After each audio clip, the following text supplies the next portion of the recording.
Hey guys, welcome to the Dragon's Voice podcast. I am your host, truly Rhys, and this one is a very special episode here today because this past couple of weeks I've been very busy and it's very hard to get a guest coming in every single week or try to get them in advance so that I got some more content for you guys to watch or listen in the following weeks.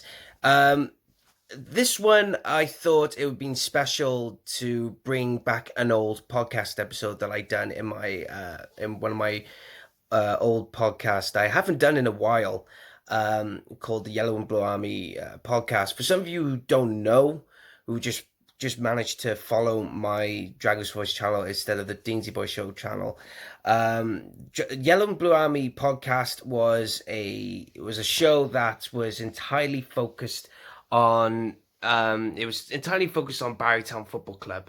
So obviously it's by my team, and one of the guests I had on the show, in fact he was the very first guest I ever had on the show, apart from Leon and James, who were on the first episode of the show, but one of the first footballers was Kayne McLaggon.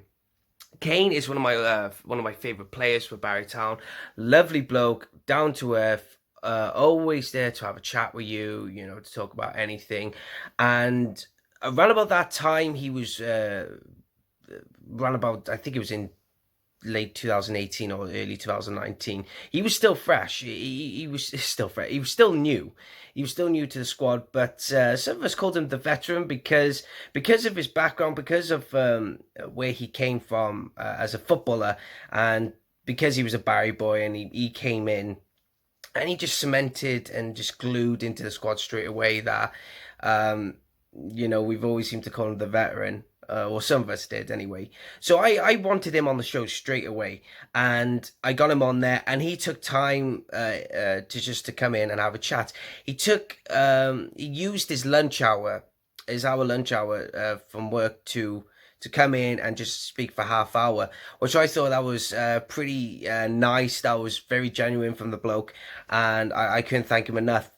It's really hard, like I said, to get guests on the show, and originally me and Kayne were going to do another podcast specifically for Dragon's Voice, but he was caught up in work and I can just sit back and wait.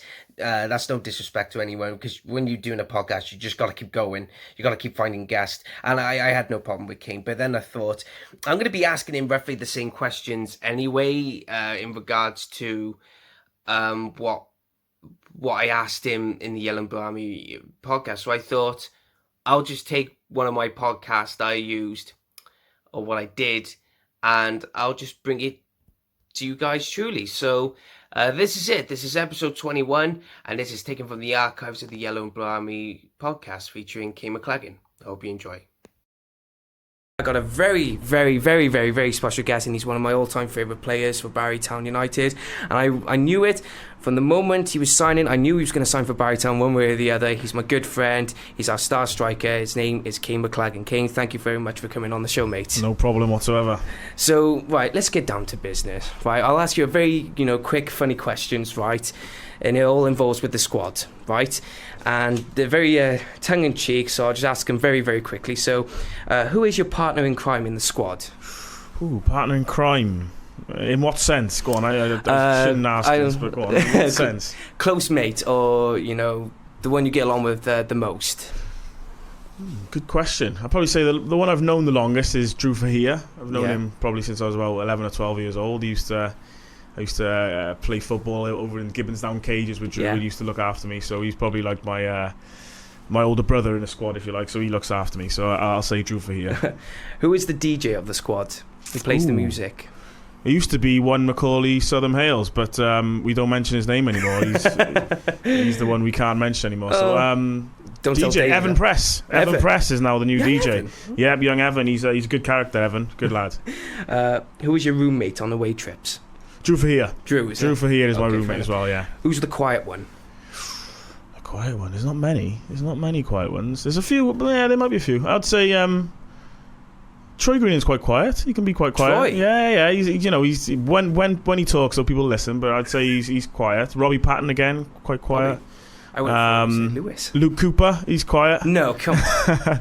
No, I'd say them two. Robbie and Troy are the lads who, considering people probably think they're probably louder than they are. Yeah. What about the loudest then?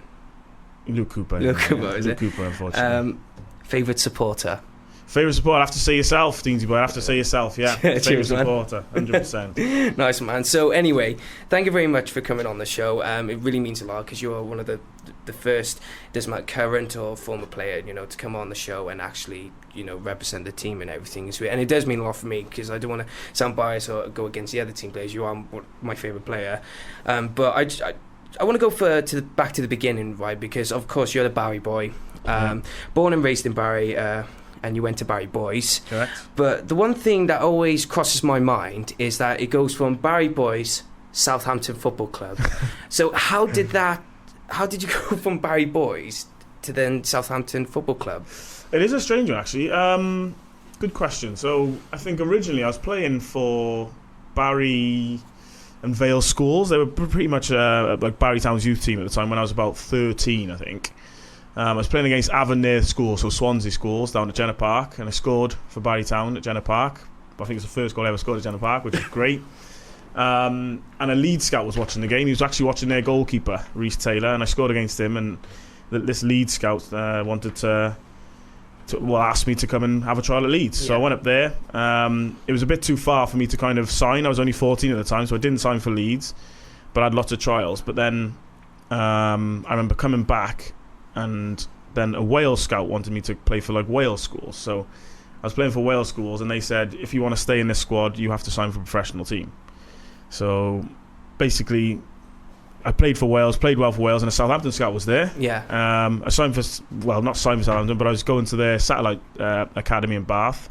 And because they have this satellite academy in Bath, you can sign for Southampton because the rules prohibit you signing from anywhere over 90 minutes away. But Southampton have this academy which is closer than 90 minutes or whatever. So I signed for them. And on my 16th, well, not my 16th birthday, but the year I left school, 16 years old, I moved up to Southampton and signed for them kind of full time. So, and from 16 to 21, that's how I ended up there. So it's a long-winded one, but that's how I got there, yeah. So what was it like playing for the Saints then? Because, I mean, for local Barry lads, any club signs for, where it doesn't matter if it's Southampton, Leeds or anything like that, it's a big deal, So what was it like playing for Southampton? It was great. Some of the best years of my life. Obviously an unbelievable academy, probably one of the best academies in Britain, if not Europe. Great place, great family club, really good people there, and I had some really good times there and managed to be quite successful there as well. So yeah, it was great. Some really fond memories I have of the club. Did you play right? I got to say this because I mentioned it, and I think it was in the first podcast episode. Right, I mentioned you, and I said he played against Man United. Was that true? Am I right in saying that you did play against Man United? Yeah, that is true. Yeah, I can rest easy now. And I am a Man United fan as well, so yeah, it's something I obviously remember very fondly. Well, was I in an FA Cup pre-season friendly or? It was the FA Cup. It was an FA Cup third round tie. 2009, I think it was January 2009. Okay. So at St Mary's, it was a full house against St Mary's, and Wayne Rooney's my favourite player. I think that's why I like the number 8 we were talking about earlier. I like the number 8 because Wayne Rooney used to wear it for United to start with. So yeah, it was great. Great. That's cool, man. And so obviously, through 2009 to 2013, you were playing for many clubs. So you bouncing up and down from the Championship, the Conference, League Two. I mean, there was the Western Supermare. Is it Eastern Borough? Eastbourne Borough, yeah. And Bristol Rovers as well. What was it like just jump and Salisbury as well? Salisbury, yeah. And it's not even on my notes. I'm actually thinking at the top of my head. That's how much I've researched. That's how much you, Yeah, number one. Yeah. But what was it like bouncing from different clubs then? Because obviously, because I'd look at the records, right? And it's like from Salisbury, and then at one point it said Bristol Rovers. Now I'm looking on Wikipedia, and they could be lying or anything like that, but it said one appearance or something like that. So where did the transition from going from Southampton, Salisbury, etc., to Bristol Rovers? What was going on through that period for you? Well, at Southampton, when I got released from Southampton, Salisbury's not far from Southampton, so that was like the closest non-league club. So I signed for them after having a few trials and whatnot during the summer to get myself back fit. Signed for them and did quite well. So I think I scored 20 goals for them in the Southern Premier League. and we got promoted that year as well. Okay. But instead of signing a new deal there, I went to Bristol Rovers, who had watched me over the course of the season. Went there, didn't really, wasn't really in favour, didn't really get game time. I think I played, like you said, one game for him. Okay. And then got injured. And then I think I didn't play for maybe 6 months, and I went to university. So I moved back home then, and went to Cardiff Met University. All right. Boo, Cardiff Met University. Yeah. Just don't tell David. Yeah. I shouldn't have said that, should I? So yeah, went to Cardiff Met University, and started playing for Western-super-Mare and Merthyr, and that's kind of how I found my way back, almost in South Wales. So yeah, which it was a period really probably where I wasn't really enjoying my football, but it's a period what brought me back to South Wales and brought me back to my hometown. Yeah. So I've got to be. Because funny enough, because you mentioned Merthyr Town, the next question I was going to ask you then is because in 2013 you returned to Wales to play for Merthyr Town. Yeah. So what was your experience like playing for Merthyr Town in the Southern League then? Yeah. What was that like for you? Well, again, it's another club that's a rival of Barry Town. So. Yeah. Should whisper it quietly, but yeah, I enjoyed. I got to be honest. I enjoyed every moment of Merthyr. Probably where I found my love again for football. Great people there. So it is a real good club, a real town that loves their football. Yeah, just like Barry Town, So I was fortunate to have good times there. We got promoted once and lost in a few playoff finals. So we had some good times. Some tough periods, but periods where you find out about people and you make good friends, and strong bonds. So yeah, real good club, and I've still got a lot of mates from Merthyr Town. Oh, fair enough. So obviously you had a good time playing for Merthyr and everything, and at the time Barry were slowly climbing their way up through the ranks of the division, and by the time they got through to the Welsh Premier League, obviously I kept saying this, right? I said they're going to sign him, they are going to sign him, I know for a fact they're going to sign him, and then all of a sudden, bam, it just comes out, Kayne McLaggon signs for Barry Town United. So how did it start? What was said, what went down basically? How did you sign for Barry Town? What made you come back? Well, it was actually the year before I did sign. I spoke with Gav, and I was really interested in. I always wanted to play for Barry Town, and I always knew I would play for Barry Town at some stage. And I think Barry Town had just missed out on promotion, maybe. I think Cardiff Met got promoted actually that year. Cardiff Met got promoted, and then we went up the next season. year, correct, yeah. So in that season where Cardiff Met got promoted, I think Gav spoke to me in that summer, and I was really interested, but it just didn't quite fall into place, and I was still happy at Merthyr. I think we just got a new manager, and the manager was kind of quite friendly with us. He was a player at the time who became manager, so I just thought I'll have another year there. And then Barry the next year obviously got promoted, and it just seemed at the right time, and it was the right time. And I think with the team getting promoted, and obviously the support it was getting in the community, I just felt I can't say no this time. So that's how it happened, and I don't regret any moment of it. I think I've enjoyed every moment since, so it's been great. Yeah. Right, I got to do the comparisons with Barry and Merthyr, right? Obviously, big rivals, and you got to look back at the history and everything, right? But in terms of the differences between Merthyr playing in the Southern League and Barry playing in the Welsh Premier League, what are the difference or the similarities because you play for both clubs? Yeah. What are the differences in both Welsh clubs playing for different leagues? The big difference is the structure of the league. So with the Welsh Premier League, you're probably playing Saturday to Saturday most weeks.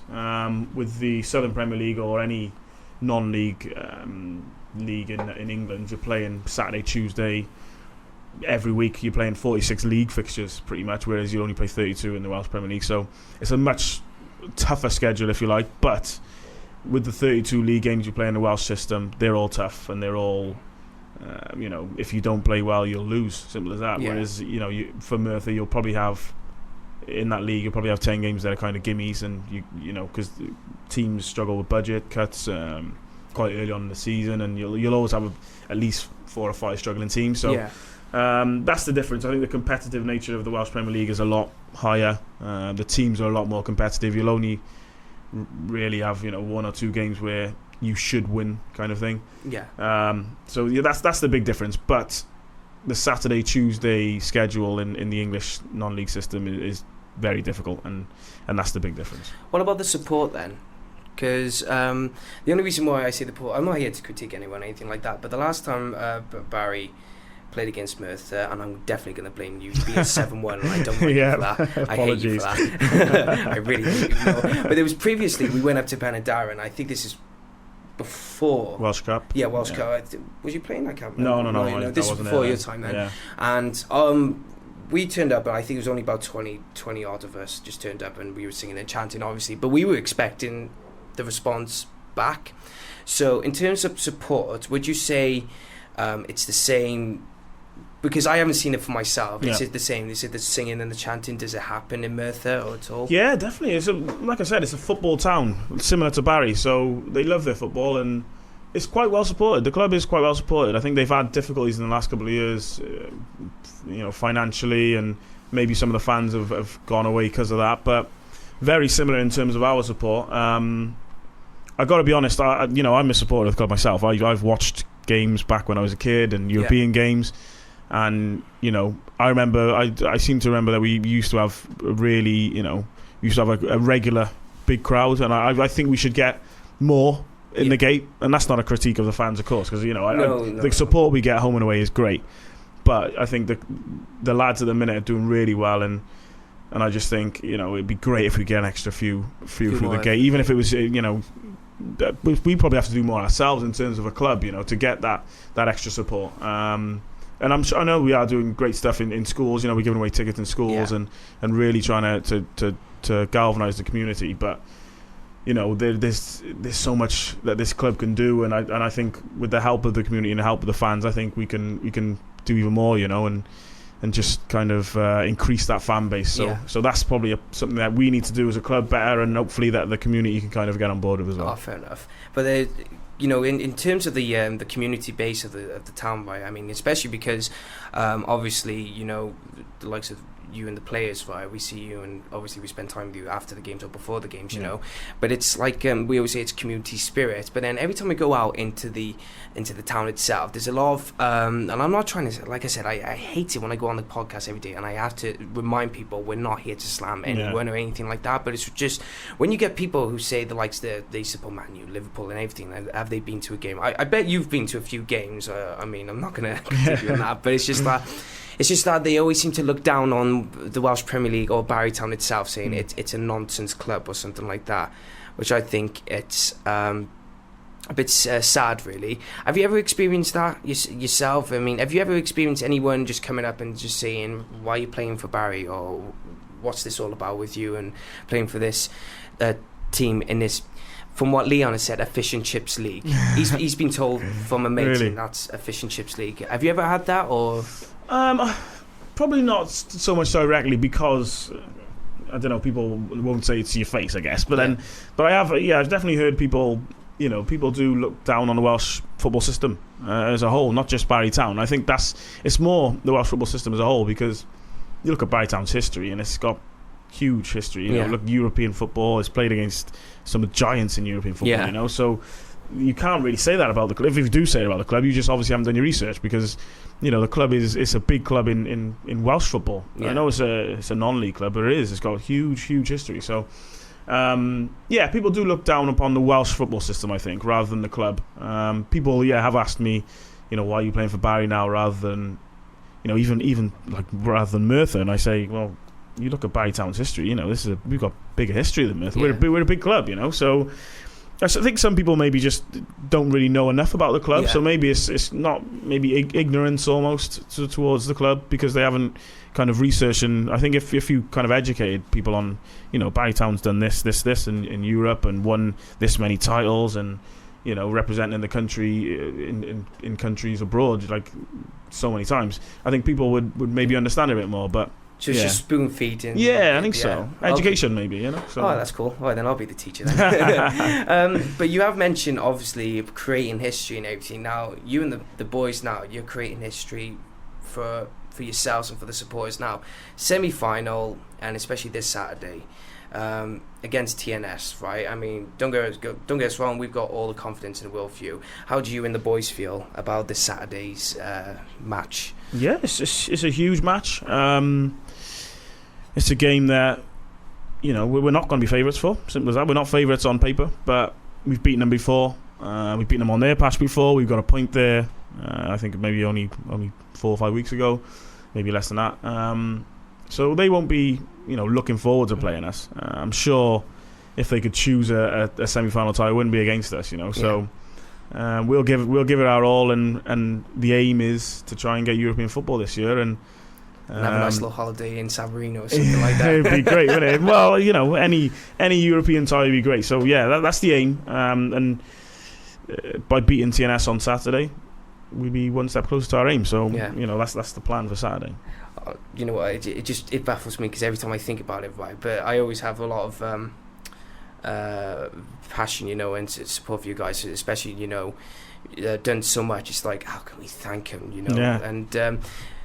And going back on the supporters, like the singing and chanting as well, right? I mean, some of the players for the squad, right? I mean, you probably have experienced it yourself from Merthyr, from the other English league systems and clubs. Sorry, from the other players. Do the players when they make their home debut or away debut or something? Do you ever speak to you or speak to the players and go, from the neck they got just a chance? Oh, I love it. I mean, is there like a lot of high praise and talks about when the supporters are singing their hearts out? Yeah, definitely. I think they definitely appreciate it. You look at when we finish, especially away games, the lads will always come over to the away fans, and even and home games as well. They'll always come over and applaud the home fans because they appreciate it, and you don't get it at much other clubs, especially in this system, especially in the Welsh system. There's a lot of teams in this league who are not very well supported, so it's something that we've got to appreciate and be proud of, really, as a club and as a base of players, that we have a good fan base and people who kind of travel up and down the country to watch us. And I think the fans the players definitely appreciate the fans. Yeah. Do you have a moment where it was very intense? Did you have like an intense moment where you go, any particular game at all? Because we've had our own fair share. It's like every time we go to Carnarvon, right? I know we've played them recently for yes. But it's every time we go to them and they sing back, it is for us to think, whoa, we've got a competition. But have you ever experienced that where you felt, oh, this is a bit tense here? And with the fans, or let's say in general with supporters, with fans and the team as well, just everything combined? Did you have like a moment? Personally, I think probably when I came off against Cambrian after scoring a hat-trick, that was like a big moment for me, and it was obviously a long week, and it was good to hear the fans scream my name, which was great. But also, I think, like you said, the games at Carnarvon seem to be quite intense, and they seem to be, I don't know, you kind of feel the support a bit more when, especially away. I don't know why, but away in Carnarvon, when you walk down that tunnel and like the Barry fans are kind of in that little section at the top, and it might only be a handful, 20, 30 or whatever, or maybe less, but just maybe just because of how far they've travelled, and how much they've given to come up to this game and watch us, and spend their hard-earned money and watch us when they don't really need to. They could be doing anything else on a Saturday, and they decide to spend their time watching us. And we haven't had many great results up there. I think we've won once up there, maybe. So it means more, especially when we lose, because like that you kind of owe them something. So when you win, you probably feel good about yourself and everyone's happy. But when you lose, the fans probably owe it a bit more, that kind of appreciation, and going over to them and just making sure that they know that you appreciate them. So that's cool, man. And obviously moving on away from the club bit, right, let's get down to international basis now, because the international, you're the former under 17, under 19s, and also you just recently made an appearance in the Welsh C squad, and you scored a goal as well. So what was it like playing for your country as well, especially when you had the recent call up for the Welsh C squad and you were playing with for the other lads for Barry, but especially as well you're playing with TNS players, Konski and Cardiff Met players. So what was it like to play for your country? It was great. Like you said, you touched upon the last time I played for Wales, I think, was when I was like an 18-year-old. So that's 10 years ago now, So it's something that I haven't done for a long time, and it was a special moment. Yeah, it was a special moment to play for Wales, put on that red shirt again. And it was good. I got to be honest. I didn't know how it was gonna kind of go down playing with players that you kind of have rivalries with every week, and especially like the Cardiff Met lads who we've got a strong rivalry with, quite a an intense rivalry with them.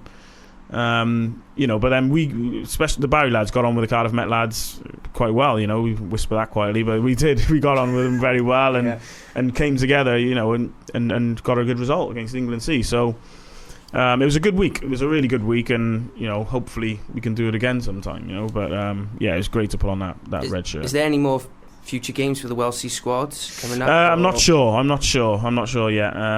I'm sure they'll want to do it again. I don't know whether it'll be England or another opponent, but no, I'm not 100% sure yet. Oh, fair enough, man. So we've actually gone through so much. I've had so many notes. I'm thinking, Kayne went through the whole lot. I went through the whole lot. Normally I ask 3 questions, and then some people just go on long and long and long. And I'm thinking, I don't need this. Just chuck the paper away. But I want to ask this genuine question though, because I like to keep comparing Barry with Merthyr and everything. But recently, the news had come out with Colwyn Bay. Yeah. Colwyn Bay now have just decided they want to move back into the Welsh League system. Right now, there's a lot of animosity coming from the Welsh, because of the comments of what Colwyn Bay say. But do you think it's a great opportunity for Colwyn Bay to come in to the Welsh system, because obviously of what the Welsh League system can offer Colwyn Bay? Do you think they're making a grand decision on what they've come to the conclusion? Yeah, I think so. Colwyn Bay, for me, are probably in a similar situation to maybe like a Merthyr town, where finances have been tight because, if you're in the English system and you're a non-league club, especially a Welsh exile non-league club, you're kind of waiting for an FA Cup payday. That's what you're praying on, because you can't. It's not really sustainable. Whereas I think in this league, there is monies to be made or monies to be earned to make the club sustainable. There's money that gets put into your academy if you're a Welsh Premier League club. There's obviously the European money on offer, and there's.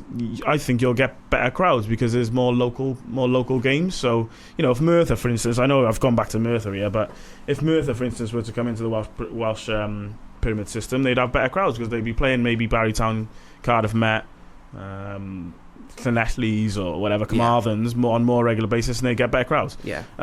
Colwyn Bay, hopefully similar. They'll have like your Connors Keys and your I know Rill and Llandudno possibly might be in a lower league next year, but you're playing a lot more local games and there's a lot more money on offer. So I think it's a better system for them. Now, what tier they come into obviously depends on the FAW and their decision, but I do think they're making the right decision in the long run financially. Oh, fair enough, man.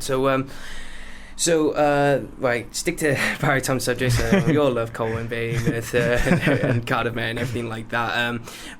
Let's ask you some other general, questions. What is your favourite moment in a Barrytown shirt? Oh, that's a good one. Favourite moment. I think before the last couple of weeks, it was my first goal,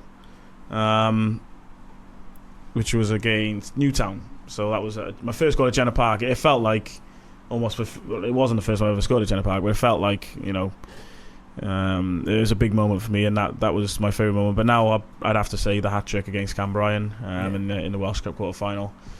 Because hopefully it means a lot to this club. Hopefully we can go on and win this trophy, and then it'll obviously be a huge moment. But it did mean a lot to us, though, because as soon as after the game you got attacked by all of us. That's how much it meant to us. I think you did a grand job. Exactly. Well, obviously I'm a Barry boy myself, so I'm a Barry fan, and it meant a lot to me. And it was obviously a really good end to a week where I'd been in New York and proposed to my girlfriend as well, so it was a really good week for me. It was a good. I mean, we felt bad for you as well, because when you were not the terms engagement, so don't tell your missus that, because I got engaged myself a few weeks ago. But no, it was just the fact that you've actually came from New York. You've flown back, and you just went and played for the town, and obviously you brought us into a victorious win to reach us for the semi-final.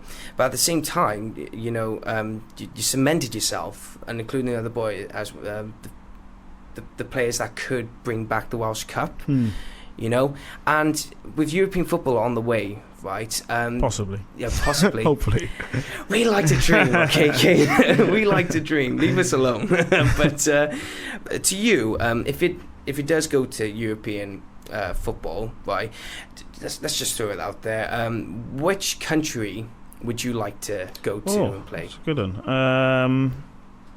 Somewhere warm, I think. Somewhere warm. I'm not a fan of cold weather, so the Faroe Islands is out there. yeah, the Faroe Islands is definitely. I don't know, maybe like a Cyprus or something. I don't know if we could draw to Cyprus, but I looked it up, and it was the countries we can. Gibraltar, Malta, San Marino, Malta, nice. Luxembourg. Someone said Kosovo, Andorra.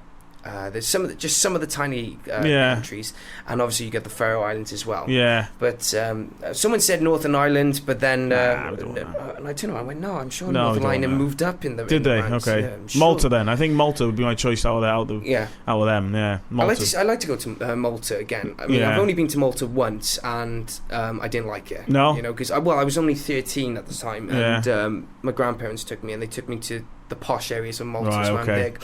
Oh, well, we won't be in the posh areas. No, literally, be in the clubs. Just going on. It's like, we're the boys. And they got drunk with the fans, didn't they? But yeah, Malta. I think Malta. That would be. I think the boys that, they take anything, but it'd just be so good to get a European.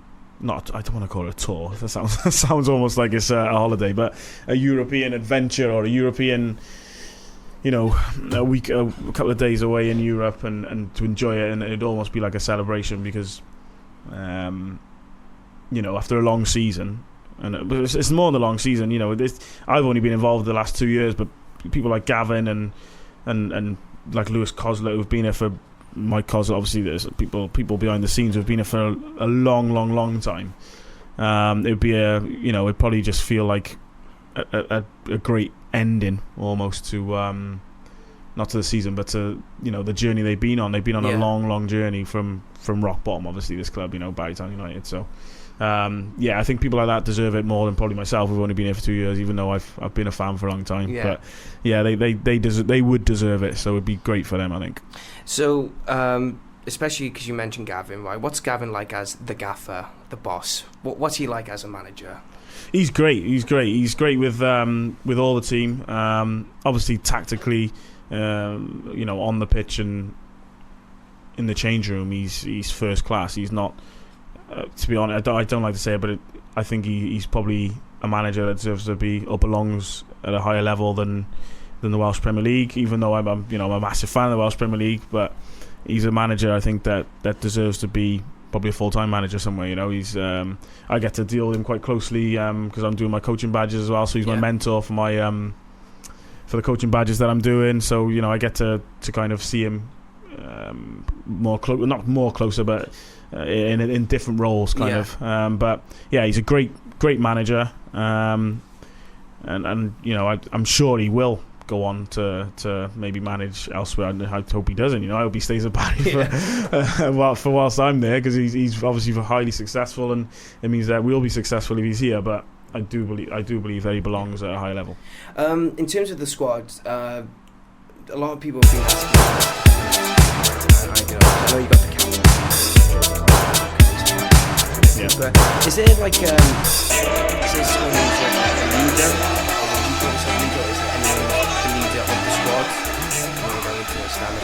We always call it the locker room leader. Yeah. It's like another wrestling term because we always refer to it as, I know I mentioned wrestling, we always mention it's like the Undertaker is the locker room leader. Yeah. He always represents the wrestlers. But is there anyone, a leader like that in the squad?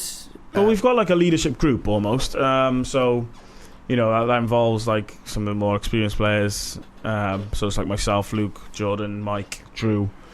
So we've got like a kind of a leadership group, and we kind of feed back stuff to the management if need be. Yeah. And then we've got like a fines committee as well, which is kind of the same people. So we do kind of manage the change room, if you like, in that way. But I've got to be honest, I think everybody in their own way is a leader in that dressing room. You've got people like, I think we mentioned Evan Press earlier, who's only a young kid, and like Motore, for instance, who are only young kids, but they're big characters in the dressing room already, and they're really well respected. And I think everybody respects everyone in our change room, which is huge, which is needed, So it's not just the captain and the vice captain. I think there's plenty of leaders, and everybody if they want their say, can have their say, and that's probably what makes us such a tight-knit group. Oh, fair play to you, mate. So, final question, and it's actually been brilliant, talking to you here on the podcast, and it does mean a lot, just taking the time to come and speak to us. But if you had to describe in a word, sentence, or paragraph, whatever, if you had to describe something about Barry Town United, how would you describe the club? That is good. I can see a word on the wall behind you, and it says hub. Yeah. And I think that's perfect. I just think it's Barry Town is the hub of the community. I think the football club is the hub of this community. Yeah. And that's what it should be. And I think what Gav and what the people behind the scenes are doing now, the people on the board, you've got really good people on the board. They're trying to, bring back the community spirit back into this club. So we've got the clubhouse is being, has been revamped, and it's being used a lot more. You've got bands there on Saturday nights, and you've got hundreds of people there now on a Saturday, even if there's not a game in that clubhouse, and that's what a football club should be for me, or a local football club should be for me. It should be a hub of the community, and I think that's what it's becoming again. So, yeah, not quite one sentence, but yeah, I'd say in one word, I'll say Barry Town United is the hub of Barry community. Oh, fair play to you, Kayne. But anyway, thank you so much for coming on, and it is a pleasure, to have you here, and it means a lot as well, and it's going to mean a lot to the people who are listening out, coming from the perspective of a proper footballer, and especially a place for Barry Town United. So, Kayne, thank you so much, and all the best for Saturday. Oh, mate. thank you. We're going to stand right behind you with the drums in air holes. Flares? What? Flares? No flares. Not my fault. But anyway, thank you so much, Kayne. Thank you. Thank you.